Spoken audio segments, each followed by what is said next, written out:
Hey there. So I'm a new board gamer. I've been at this hobby now for about a year, and so I thought it'd be fun to share what's in my collection as a new board gamer. In my previous video, I had talked about how I got into the world of board gaming, and Azul was my introduction to it. My friend had gotten it for Christmas and had told me about it, and so I bought it right away because I thought it was fun. And then like a week later, I went to my son's house, and we needed a game to play because I just wanted to try this whole thing out. So I went to the local board gaming store and got Evolution, and we played it that night. But after that, I had time to really just like watch board gaming videos on YouTube and see people's top 100, top 10, all that kind of thing. And so then I started to develop really my own list of games that I thought would be interesting. And so I'm going to share those. That was like my next purchases that I made, plus purchases over the year and thrifted items. My first order was Parks and Takenoko, along with the expansion, the Chibi's expansion, which makes it fun, and it's just such a super cute game. And then Honey Buzz and Three Sisters. So this was within probably a month of starting into the hobby. I got these games and love them all. I got Parks Summit, so it's got I guess it's considered the Kickstarter edition, so it has some of the upgraded components, but man, the artwork in this is just incredible, and I've loved the gameplay of it, the whole aesthetics of it, the insert, the whole learning process, everything has just been so fun on this one. Takenoko was definitely fun. I like the colors of that one too, the aesthetics. I like the little player board that you use in that one. All the components are fun. I for sure have realized like the aesthetics are everything to me, but the gameplay needs to be good too, but for sure the aesthetics needs to be probably colorful, and the components need to feel good in the hand, so I've learned that about myself. And then Honey Buzz, I've enjoyed. It's one that I probably would not order again. It's one that's a little bit more challenging for me to do spatially. And there's a few aesthetic things with that one that just don't sit right totally with me.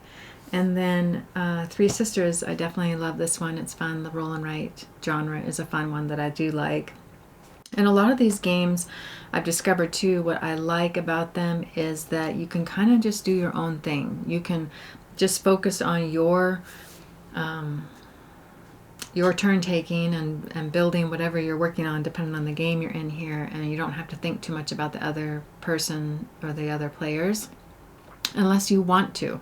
You can play mean if you want to and really pay attention to what's happening with them, but you also can just really enjoy focusing on your own little world that you're developing and still really enjoy the game. So I definitely love that too. I found that I really don't like ones where you're just like head to head with the person and you're constantly having to strategize. To me, it just takes a little bit of the fun out of it. So I like strategy, but it's really more of almost competing with myself of how I can do the best at building whatever it is I'm working on versus focusing on trying to ruin it for the other guy. When I do that, then I just can't settle into what I'm doing. So that's what I've learned so far about what kind of gameplay I like. Okay, and then this is the next main group that I had purchased new. Hive. My son had found out about this one before we did, and it's one that a lot of people who like chess like to play. And so probably 6 months ago, I guess generally, I got 4 to 6 months ago, got all these. So we have Hive, and I'm not good at it. It's a very fast game, very strategic. One bad move and you've lost your chance at it. And so to me, that's just not fun. But my husband and my son love it. It's a way of kind of getting the chess feel in like 15 minutes. They're very short games. So I'm glad we have it, but it's just not my thing. I do like about it that it's portable. It's got big old chunky tiles and then it feels good, it looks good and everything. And you can take it places, you'd be able to clean it easily and everything like that. And also young kids can play it too, which is really nice. But it's just not really for me, but I'm glad we have it. And then Roll and Rights. These are 2 Roll and Rights we got. I enjoyed Three Sisters so much, so we got Motor City, which is by the same publishing company. I've actually only played it once. I would like to play it again. I was a little bit like, you could tell it was by the same designer, where my initial impression was that it was kind of like the same thing but just a different skin on it. But that's good. Also, that's not all bad, because part of this whole gaming world is that you just need to match up the theme you like with the mechanisms you like. So if you play a game like Three Sisters, the other game by this company, it's a roll and write. You might really like that mechanism of roll and write and the chaining that happens, but maybe you're just really not that into gardening. But Motor City, where you're building cars, would be your kind of theme that you love, or vice versa. So to me, it was good to have both of them, because the theme is quite a bit different, but the gameplay does, with just one time playing it, it did seem very similar. So I'm glad we have it, but we just haven't taken time to play it more. And then this was probably my biggest disappointment, really. Well, maybe Honey Buzz. But that's pretty clever. So many people love this one, and the problem was I had gotten the kid one for my grandkids and loved it. And I think the problem with this one for me is the aesthetics of it. The kid one is so fun because it's a birthday party, so there's balloons and cake and donuts and presents and candles and things. So I like the look of it. Whereas the printout in this one, it just feels more like you're doing it for drill. It's just color coded. At least like in Three Sisters or Motor City, they have it, the illusion that you're doing something like planting corn or growing a perennial flower, and that's pretty clever. Kids, you are, crossing off balloons and fun things. This is just color coded crossing off. So this one kind of fell flat to me. And then 2 little small box games. This Dandelions, again, I haven't played it much at all, and I quickly played it with my grandkids and just like on the fly modified some of the rules and just kind of made up rules, and it was really fun. But I'm looking forward to like learning this one better. But I really like this small box. I really love the look of the dice in this one. And this company has a lot of different games that I would be interested in getting. Probably Mountain Goats is the next one I'd like to get from this company. And then Trio card game, basically getting sets of 3 is what it is, but it's got a twist on it. And we've had fun playing this with my son and my daughter-in-law a few different times. It's one that's nice where it's really easy to learn. It's fun to play. The games are quick. So it's nice to have small box plus a easy to learn game and pretty quick to play. So mostly pretty happy with all of these. And I guess I should expand more because I forgot to do it when I mentioned Honey Buzz before. I think that the deal with that game is that I got the deluxe version, and it really wouldn't have mattered either way probably, but I got the deluxe because I like the idea of the tiles for the nectar that's out in the wildflower field, and I thought it'd be nice rather than the cardboard pieces. But the color of them being that kind of greenish turquoisey, to me it just clashes so much with the whole aesthetic of the game that it bothers me so much that it makes me not want to play it. And then I've tried like getting out the cardboard pieces and putting them in instead. Well, then you don't have like the nice tiles. So that is just sort of one aesthetic thing that jars me every time. And then the other part with that one is we just haven't played it enough. And my brain, especially my 58-year-old brain, when you have these polyominoes and you're trying to make the right shape to get the right scenario to get the honey, the kind of honey that you want, my brain just can't hold 2 thoughts together. So to plan ahead each of those cells, I'm just not good at it. And I know I would get better at it the more we play it, but it's like months in between, so then you're just kind of starting over. So I feel like my brain doesn't let me enjoy that one as much. But I think if we just like hit it and played it a lot for a month, probably I would get more ingrained in my brain what I'm shooting for strategy-wise in that game. Because a lot of other things are really fun about it, and I think it's a good game. I just think I need more time playing it to get good enough at it that it's not such a struggle and that you feel like you are having some kind of a plan. I feel like I'm always just winging it and making terrible choices all the time. Okay, next up is all the games I have found thrifted. And I should say on all these I've been showing you, none of this includes the games I've gotten for the kids. And I have some of them back here on the display back here that I have for my house to play here, but then I got lots of games for the kids that I've given to them for their birthdays and for Christmas and stuff like that. So a variety of new games and thrifted games. I have found probably 3 boxes of the kids game Outfoxed. Let's see, where's it at? This one over here, Outfoxed. And it's like a $30 game, and I found it 3 different times for like $1.80. And I should say too, those games plus all of these games I've gotten here, I would say 98% of the time they're like brand new and nobody's even opened them or punched them out or whatever it is. So in my area I've gotten very lucky that the thrifted games have been in great shape, and I mean it's been rare that there's been any problems with them at all. So it's been a really fun way to get some games. So these are my thrifted games. Some of them, let's see, I would say the ones that I had on my wish list, none of these were like on my super wish list, but they were on my wish list. I found there. So let's see, these ones here, the Patchwork, Bonanza, Cascadia, and Sushi Go.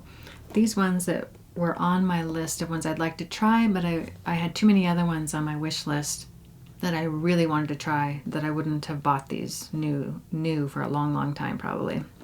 So it was fun to get them secondhand, and again at my local Goodwill they're usually under $3. They're like $1.80 or $2.80 there, depending on how big the game is. So got Bonanza, which I've played a few times, and it is fun. I still don't know it real well. And then Patchwork has become one of our favorites, so I was really glad to get it. And I would like to get the Christmas version of this just because it'd be fun to have a Christmas specific theme. So I'll keep my eye out for that. And then Cascadia, we've only played twice, I think, and it is fun. I do like it. And this one used to be for, what was it, outdoor education, so some local deal like that, and half the stuff wasn't even punched out yet, so that was a good score. And then I have found 2 copies of Sushi Go and haven't learned this one yet, but I got them because so many people love it, and I'll give this to somebody as soon as I kind of determine who might like that. So those are the ones I found secondhand that I actually had on a list that I would like to try sometime. And then Carcassonne, even though everybody recommends it, it just didn't seem like it would be an aesthetic or a style that I particularly would like, so it wasn't on my radar. But when I found it secondhand, I thought, well, dang, I got to get it so that I can at least try it and see why people love it so much. And I haven't gotten to play it yet, so I'm glad to have it, though. And what else? Oh, this one, Abandon All Artichoke, same thing. I'd heard somebody mention it and found it at thrift store. I'm just going to get it. And this game I'd never heard anybody talk about. This is Hike. It's a card game. We played it a couple times. Got it at the thrift store for probably like $1, and it's fun. Seven Wonders Duel. Haven't played this one yet either, but again, it's one that people really like, so I thought it's a good chance to try it. This one is, in fact, I'm realizing here, yeah, the majority of these I haven't tried yet. This is the Great American Mail Race, and it was put out by the United States Postal Service, and so I thought it was an interesting theme. And then Villainous down here. We got this one set up a couple weeks ago that we were all ready to play, and then didn't get a chance to actually play it. We started through the rules, and then Christmas came and we had to have our table space back, so I had to pick it all back up. But again, it's just one of those ones that I've heard about that I would like to give it a try. So let's see, 1, 2, 3, 4, 5, 6, 7, 8, 9, 10, 11 games at the thrift store at less than $3 each. So for about 30 bucks or less, I got all these games. And then, probably another 10 games or so, kids games that I've gotten at the thrift store as well. So if you're lucky enough at your local thrift store, man, I would look. And I was going through weeks of like pretty much every day. I live real close to the thrift store, so it made it easy. I would just pop in, head straight to the game section, do a quick peruse and leave, and it has paid off. I've gotten a lot of really nice games and for almost nothing. Okay, and now I have a little pile of my most recent purchases or games that I was given. This one actually I just got for Christmas from one of my friends, Splendor, and I know this is a tried and true classic, so I'm excited about being able to give this one a try.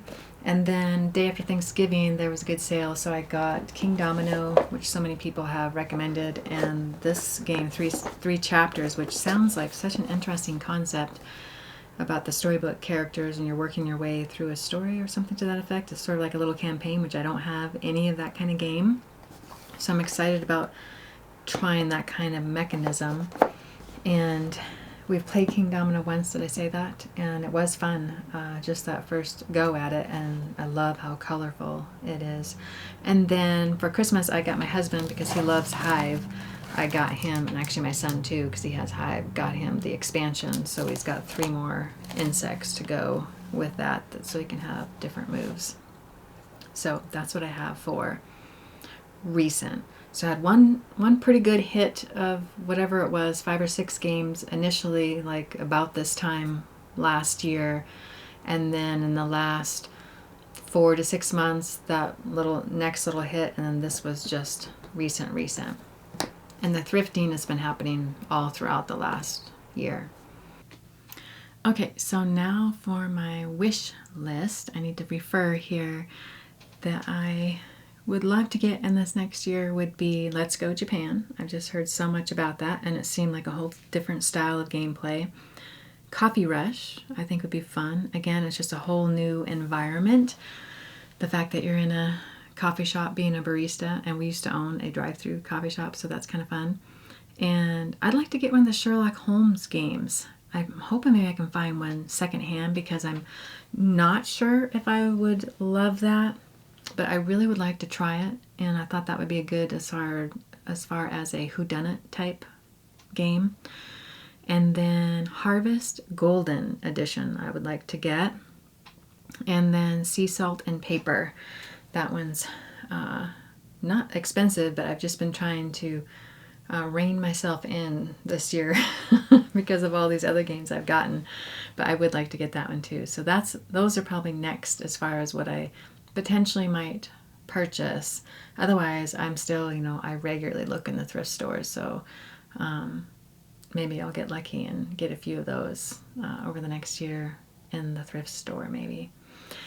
Okay, and so what I thought I would also do here is just give you what I would as a new board gamer 1 year into it, if you're new into board gaming, what I would recommend for potential first games to get in your collection. So from the games that I've experienced in my collection, these are the ones that I think would have the biggest chance of connecting with somebody. So Parks, I would say, because it's just aesthetically so incredible. So if you are somebody that appreciates art, because like the national parks, you're hiking through them, and so every card is beautifully illustrated for the parks, and there's little photographs in there that you get to take along the way, and those are all really fun. The whole production of this is incredible. So if you want an example of a incredibly produced game, the insert is phenomenal packaging of the way everything fits in there, super high quality, amazing feel to the components, all kinds of different things you can do in the game, so you can take different tracks of focus to see if you can win. It just offers so much, but this is for sure the highest price point. I haven't checked recent prices, but I think I paid about $80 for it. And I think if you get the regular edition, it might be more around 50, but I'm really happy I have the Summit edition. And then for roll and write, I think that would be an interesting thing to try if you have never tried a roll and write. And then I would just pick between these two which theme you seem to resonate with more. So the Motor City, where you are designing cars, and I'm kind of remember all the spots in there, and you're testing the car and you're trying to sell the car, and it's sort of that whole scene. And then this one is gardening, and you have perennials, and you're working on getting tools in your shed. So whichever aesthetic, either one of these would be great to try roll and write, and that whole chaining mechanism that's so fun. Patchwork, also an old classic, but we really have had so much fun playing it, and I think too that almost anybody would enjoy fitting together these polyominoes to make your quilt. And even my husband, like, it's making a quilt, but like the theme doesn't bother him at all. And you can get this in different skins, so to speak. So there's this one that's more like a patchwork quilt, there's a Christmas one, and there's a 4th of July colored one too. Then if you are more inclined towards like chess type game, then for sure I would get Hive. I mean, everybody I think that likes chess loves this game, and it's really good quality, really interesting. Each insect does a different type of move, and then if you get the expansion where there's 3 more insects, then you have 3 more ways that you can interact there. And it's good because it's a short game. I should backtrack. Parks is probably the longest game. The roll and write's probably 30 to 45 minutes. Patchwork, I'd say about 30 minutes. Hive is like 15 minutes maybe. And Sky Team was the last one here that I would recommend, and it's also probably 15 to 20 minutes. And the reason I would recommend Sky Team, it's just such a different game, and the production on this one too, even though it's way smaller situation and not near as many components as over here, it was so well done. And the little wooden airplanes that are the traffic that you're having to try to navigate through to land the airplane, and just, yeah, all of it. The whole concept of that it's a cooperative game. That's the other thing. This is a cooperative game. So if you have never done that kind of a game, which I hadn't either, it's super fun. You're team working with the person to try to land this plane when you're running out of fuel and there's bad weather and there's air traffic and all these kinds of things. So it's just super, super fun.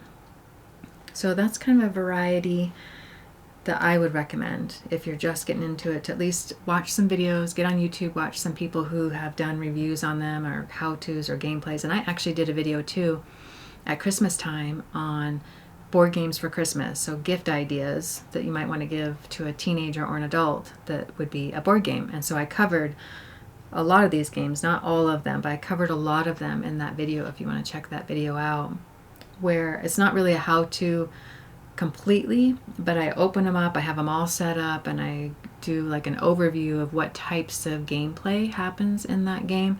And these two and this one are in that video. I did not have these in that video. No, I did too have this one. Did I have this one? I did have this one. So I think this is the only one that was not in that video. So even though it's for Christmas, it's still a great overall feel of what these games are. So go check that out if you're interested. Okay, well that'll do it. I hope that was fun to see my collection as a new board gamer. And I do anticipate that I'm going to be doing lots more content on board gaming and other things. But because I'm having so much fun with this, I know that I'm going to be doing more in-depth reviews of games and maybe some how-tos, but for sure like overview of what the game looks like and why I like it and the type of gameplay that you do. Just like I was saying, the Christmas one that I did for Board Games for Christmas. I also did one that was Board Games for Christmas for kids. So check that out too if you are in the market for kids games. Both, you know, adult and kids games. It's so much fun. I love it. I love it. So I'm sure I'll be doing more in the future. All right. Well, I'll see you in the next one.